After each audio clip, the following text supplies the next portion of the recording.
Hello, welcome to Astrology Study Group. And today we are going to look at how to assess a chart, knowing a birth time, and how to assess one when you don't know a birth time.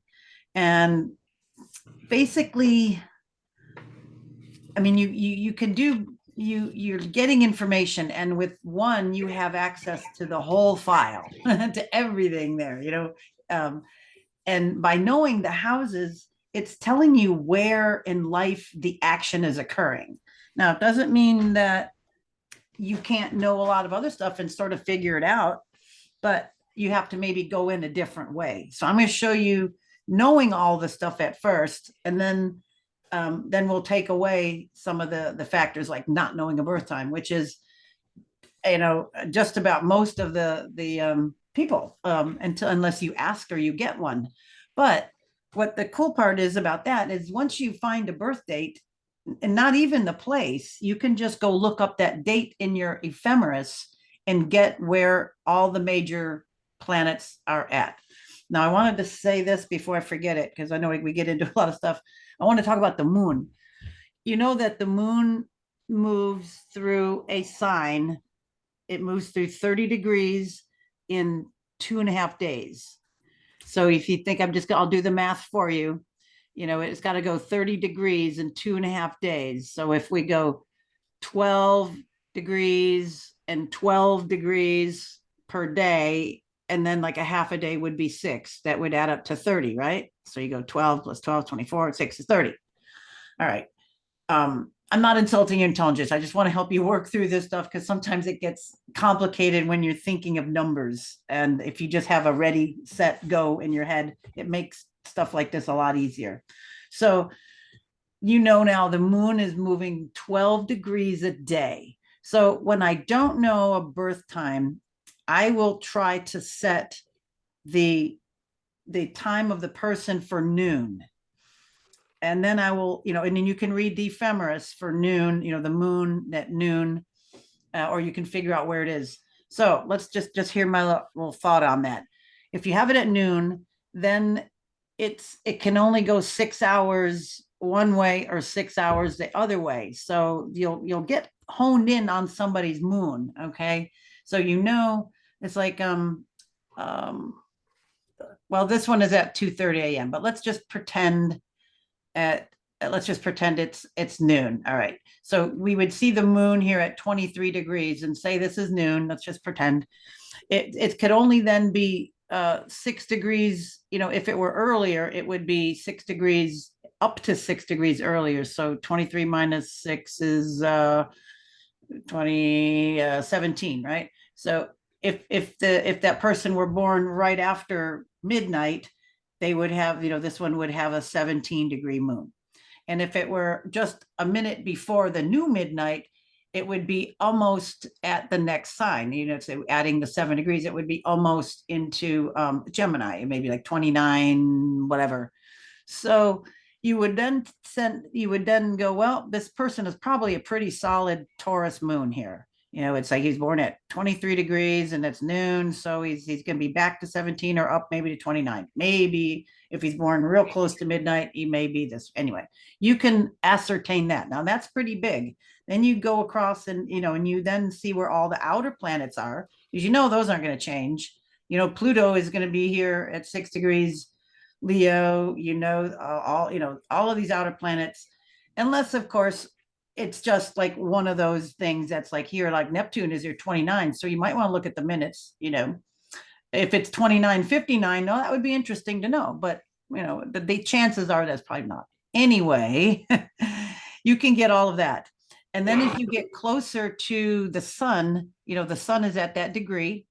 Mercury is at that degree. They're all pretty close. Now, your moon you won't get the exact degree, but at least you'll know pretty much, unless the moon is one way or the other. Like if this person had, like if it were a little later, if his moon was say at 28 degrees, well then, and at noon, then there's a good possibility that it's going to move into the next sign.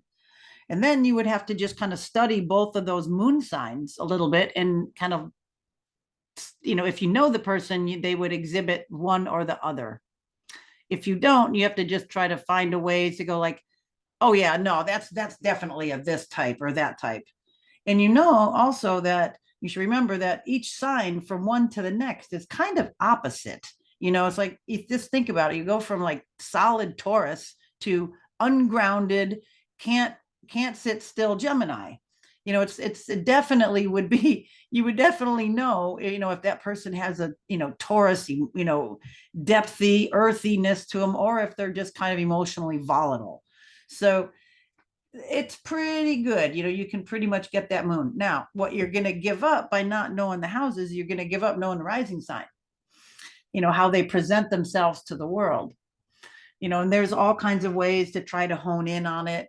But whatever. I think if I don't have the time, I just don't even bother. I'm just going to go set it to noon and go look at the planets, except for one or two things. I might want to just tweak something, and I'll show you that in a minute. But look at let's look at Mick, and let's just note a few things about him. What am I doing? Well, first of all, I'm hoping that everybody that's listening to this knows the glyphs and the signs that you know that that's the moon and Mars and Uranus, and you know that that's Gemini and Taurus and blah blah. If not, it won't take long to learn it.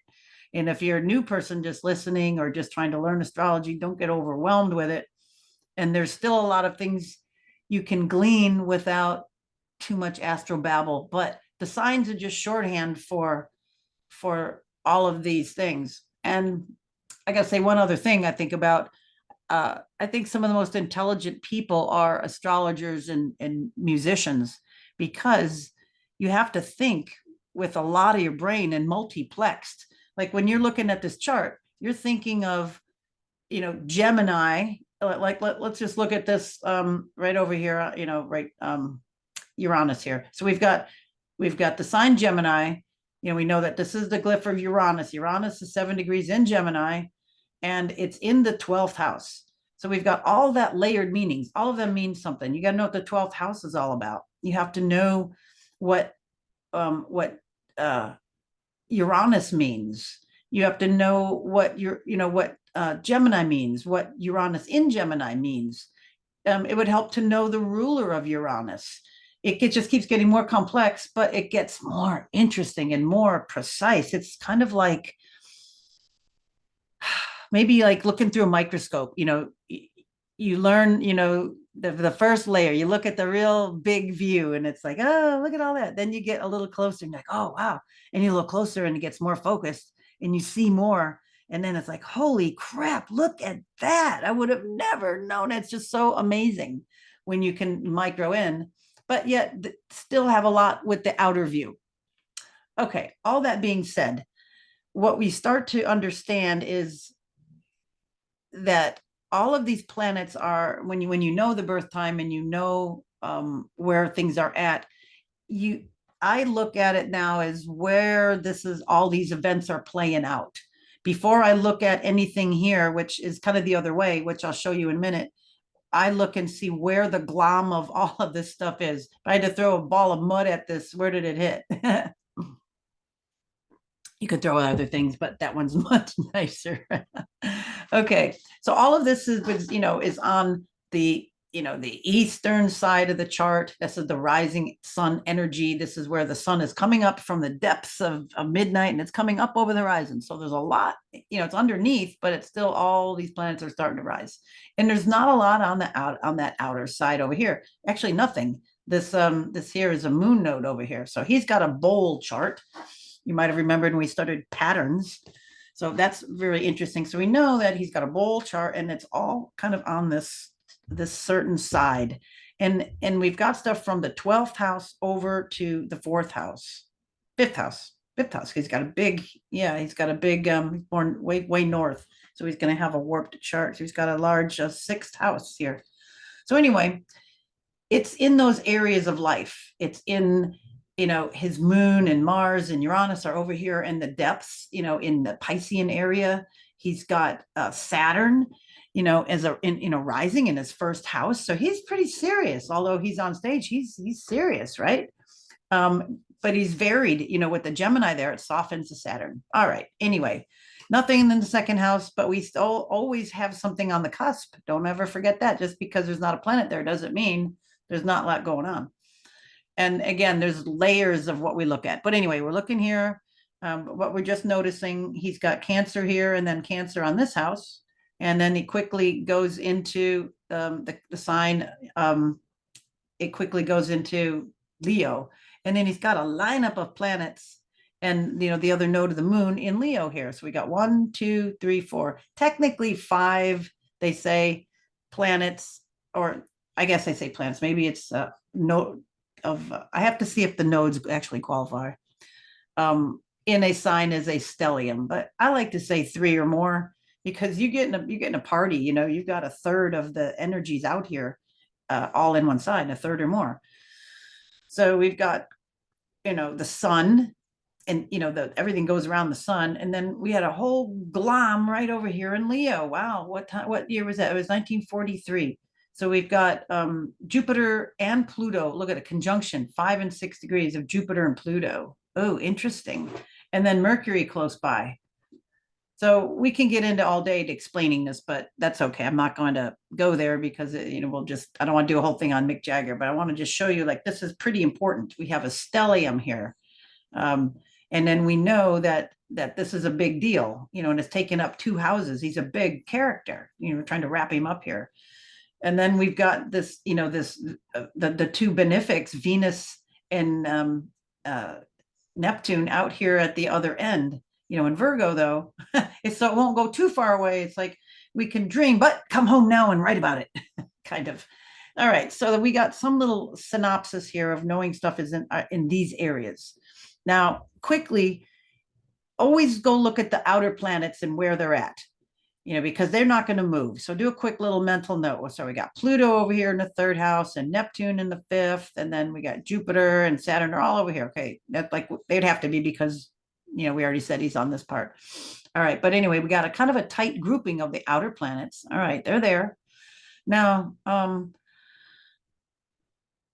as we then look to what is going to happen in his life, all the inner planets are going to just be wrapping around. But some of the interesting things that are going to start to happen as we start to view, get an assessment of this person, we see Neptune at 29 degrees Virgo. So we know as he gets older, this is going to progress, into Libra. The very next thing, it's like, look, when he's just a little kid, it's going to progress into Libra.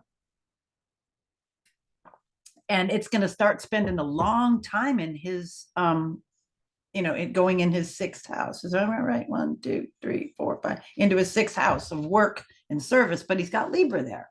And then it goes into, he's got Scorpio there. Then he got, and then it goes into Gemini. So he's got quite a traveling of that imaginative sign, so it's going to travel in this area for a long time. Maybe that's why the Rolling Stones are still going strong. He's still, pretty going strong. Neptune has now transited, it's all the way over in Pisces right now. Right up here at the top of his chart. So for a long time in his early career, it traveled through there. And then Pluto, the same thing. Pluto's back behind. It moves even slower. So Pluto's going to be traveling through his 3rd house, his 4th, and his 5th house. Actually, it's in his 3rd house. And so it's going to finish there and go into there. So that's interesting to note what that is all about with somebody, because those are going to be in those parts of their life for a long time. And that kind of sets a tone for a big part of character. And if you can know where those are, that helps you to understand that character a little better. Okay, what else do we got going on? I also then urge you to look at sun, moon, and rising when you know it. So we've got the sun and the moon. We want to know what are they harmonious? Are they not harmonious? Are they in the same? What's up between them? And then we know here we've got a fixed fire on his sun, and then we've got a fixed earth on his moon. So we go, fixed.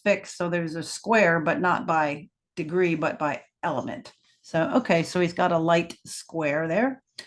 And then rising, we got Gemini, and we also see Uranus hovering right above that. See what is like 6 degrees rising and 7 degrees that. So it's risen just above. So that's interesting, So he has that unusualness to him. I mean, it's not in his first house, but it almost is. So he's got that like unusual quality about him. All right, so sun, moon, rising. If you don't know rising, you just look at sun, moon, look at the relationships that things are to the sun and the moon. So we go back to the sun. Does the sun have any aspects to anything? Because that's the central part of your chart. And where is it integrated? So we see him right away. Well, he's definitely integrated into Leo. It's conjunct Jupiter. Wow, he's going to be a big person or do something on a big level. And then Pluto right there, all a little group, all conjunct. They're all fused together. Might as well throw Mercury in there too, because it's always close to the sun. But I mean, it's pretty, it's within 8 degrees. So we got a fusion of these three elements here with him. It's like when you look at somebody with the conjunction, it's all mushed together. It's like instead of looking, maybe how can I give it to you? Instead of just being a piece of bread, he's a piece of bread with peanut butter, jelly, and pickles, or something like that. It's all him. So the more conjunctions somebody has, the more that's fused. Those things are fused together, and especially around the sun. What was that game? I think it was like euchre or something like that. That you have the card on your head or something, and everybody else sees it but you, and you see everybody else's, and I guess you got to try to guess something. I don't know, something like that. That's kind of how a conjunction is. It's all fused on you, and you really don't know it and see it. It's just part of you, but everybody else sees it, that you've got that fused on your head. Okay, so we look around at that, see the aspects and what's going on with the sun. We see him, he's got the sun over here. Now, anything else close to 2 degrees, Uranus, it's like 5 degrees apart. So how many signs is that? 1, 2, it's a sextile. So he's got sun sextile Uranus. That's also a nice, just something else having an aspect with the sun. Anything else? No. Okay, so the sun has got at least a couple of contacts. It would be something if the sun didn't, and then that part of your personality, if something's not integrating with other things, it's not well integrated. Look at his rising sign, 13 degrees Gemini, and then he's got 13 degrees Venus down here. So we got mutable, right? So we know that square, so they got a little tension here. Oh, a little sexual tension. Do you think this guy's got sexual tension, or he creates sexual tension with people? There we go. His outer appearances, how people perceive him, is the rising sign, and then he's got Venus square that. So yeah, he creates that angst, that kind of stuff. He's not I don't think he's sexy to look at, but he's sexy the way he acts. I think that's the way we would say something like that. Mars over here, look at it. It's like 1 degree away from here, from the rising, but yet in relation to, we got that fixed Earth, and then we've got, the Virgo Earth. So we've got a trine with Mars to Venus, and that would further add to that sexual appeal that he has in the way he struts and his special walk and the way he dresses and that whole 9 yards there.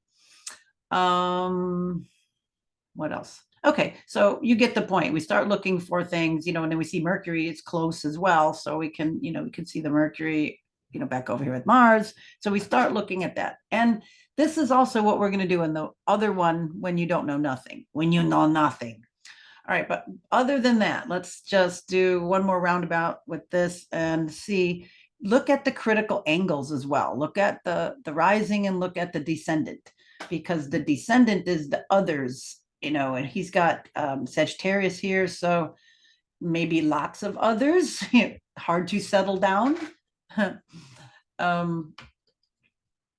Yeah, so pay attention to that. And then then you can also look, the next level will be like, what is the ruler of this sign?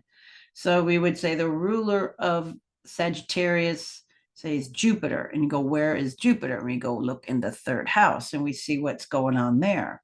So there may be ties with this group and partners. And then we can kind of do the same thing with any area, like say the rising. It's what rules, Gemini rules, what rules Gemini? And we say Mercury. And we go, where is Mercury? And we go, it's over here in the fourth house. So then he's got some home issues, with his outer identity there. Yeah. So looking around like that, that's again another layer of looking at those things. Okay, now let's see. Let me get you. Let me switch over. Which one do I want? Bear with me here. Let's see. Who do I want? Oh, let's go look at. Here's, I think I can do it. Okay, new share.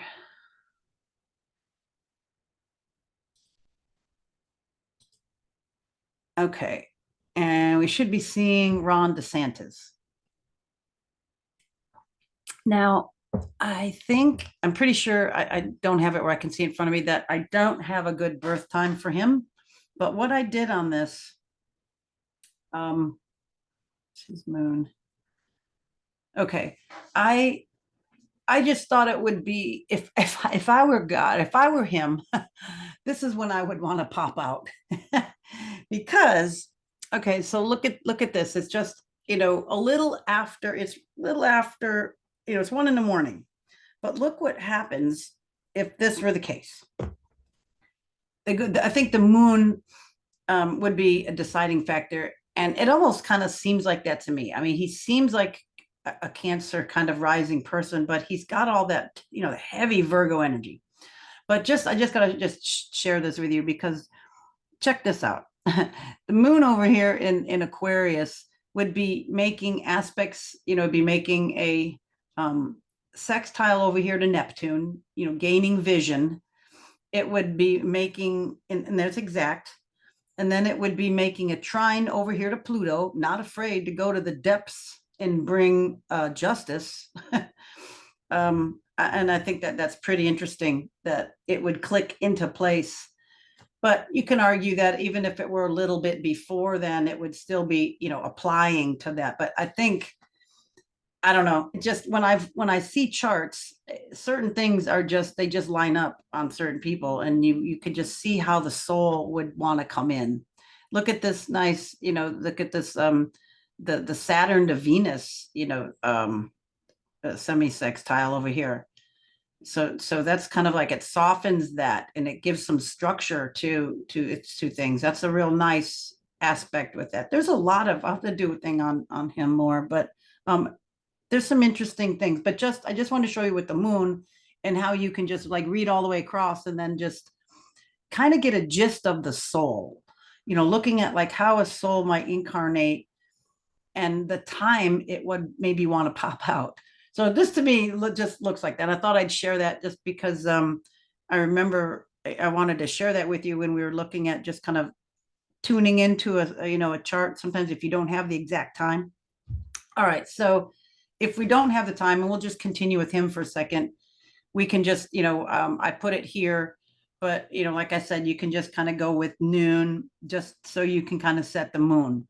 But nonetheless, we're going to just look at, like I showed you, other things, since we don't know areas. So let's just disregard the rising and everything. I think that would be nice. He seems sort of like that, and it would fit with, the way I feel it, the way I see it.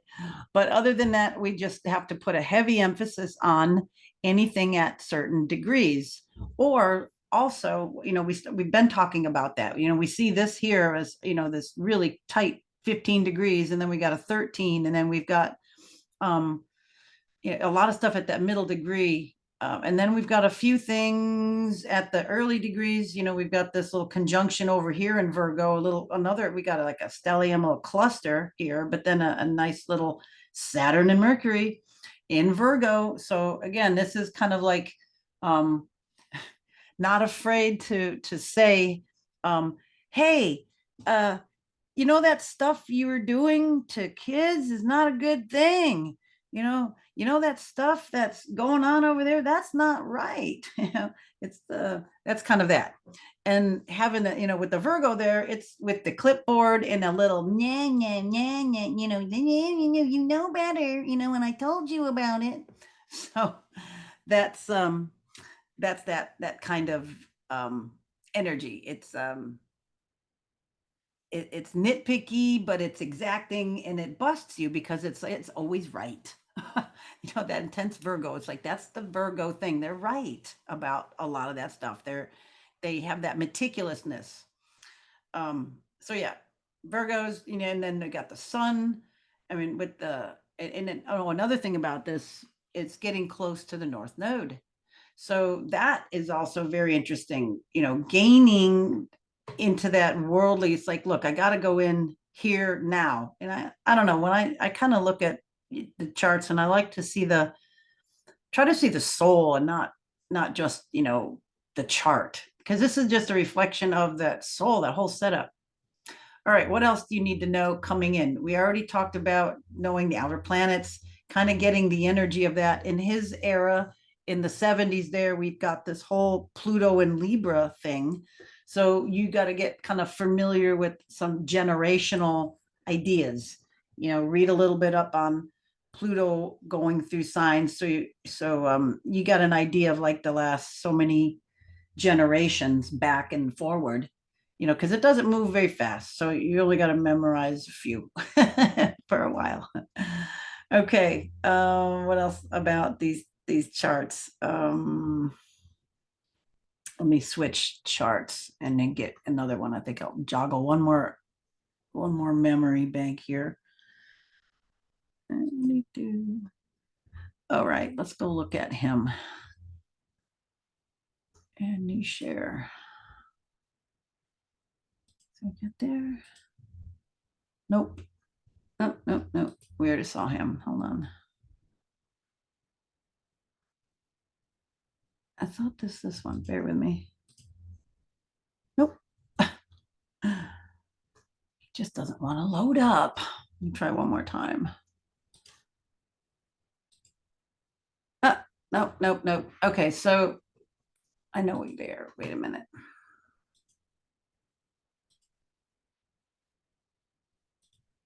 Boy, oh boy. All right, let's go over here. Okay, yeah, I wanted to switch programs. I have two astrology programs, and they're both cool, but they have different controls. So Walter Becker of Steely Dan, the guitar player.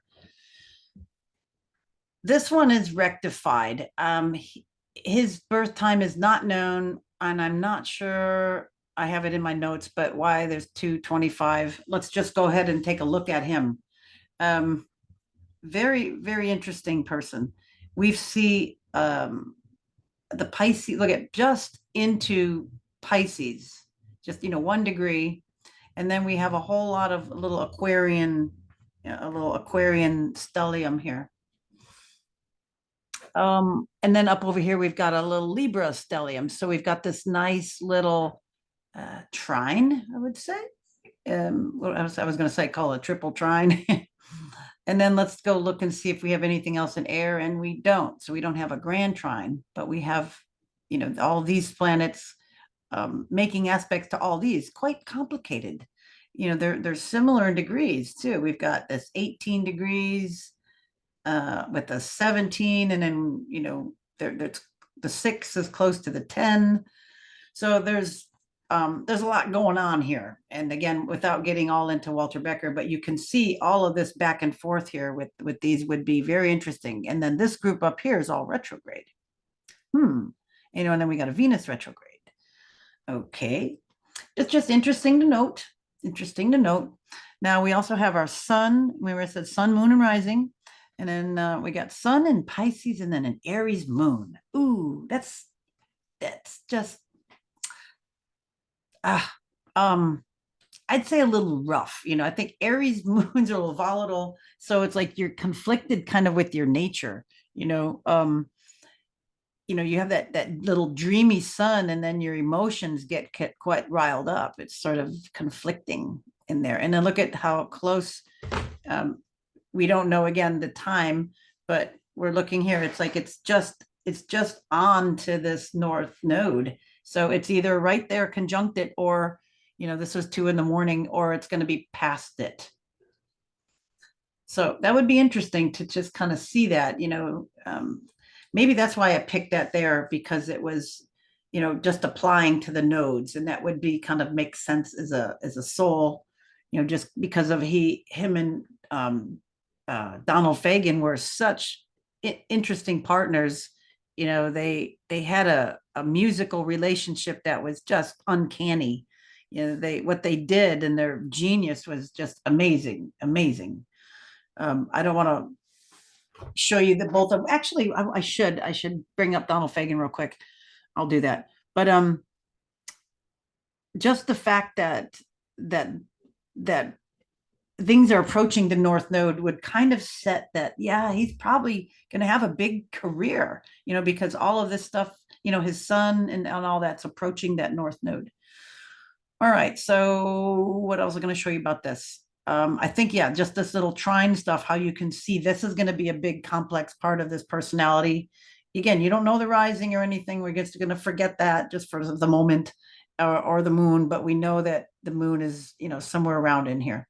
But yeah, we see this big grouping of stuff here that's going to be a big part of his personality. And then even though we have this tight group down here on the bottom with the sun, we've got 3 planets in Aquarius, all real close. And then, it's close to the sun, but the sun's in the next sign. So there's some little, they're not all on the same page here. So that just notice things like that when you don't have the houses to distract you. Let me say that you can pick up other things sometimes when you're not distracted by knowing that something or other's in a certain house. I might have missed that totally because I might have been thinking about his Sag rising or whatever.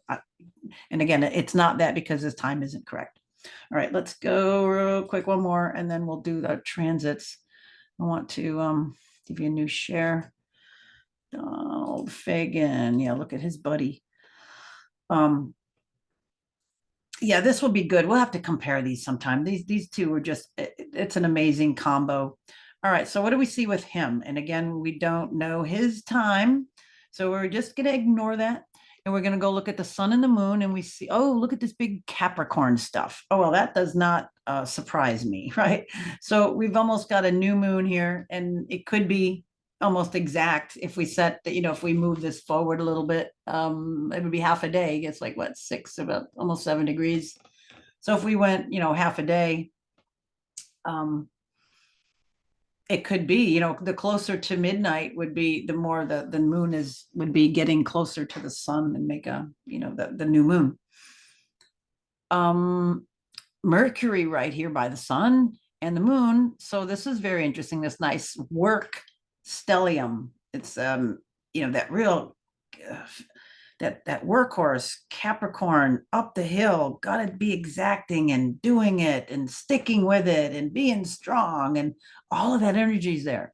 And then we got Venus, woo, still ruled by Saturn, but ahead of the pack. So kind of pulling the boys forward. Come on, guys, let's go. Come on. Which made him, I think, pretty well rounded. All right, what else do we see about him? Let's look for any degrees. We see a 12, and then, okay, so if we have, if he is born around this time, so we got the moon making a square over to Neptune. Even later, it's still going to be square. It's just going to be maybe not exact, but we still have a moon Neptune square.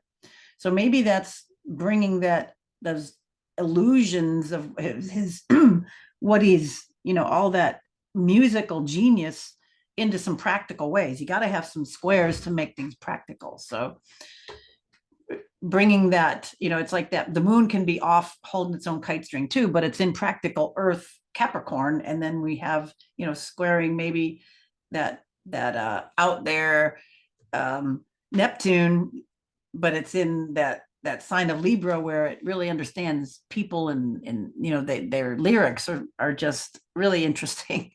So anyway, that square creates that tension. All right, what else do we see around any of those degrees? We would have here Venus over here at the degree of the nodes. And let's see, we got fixed and fixed. So we got square. So we got T squaring. Ooh, well, that could show the difference between not choosing maybe a life with women, or maybe having some tension here, with that in the life, because that's an exact T square. Okay. And we got opposing Saturn, right? Yeah, look at that, because it's like 1 degree off of it being exact.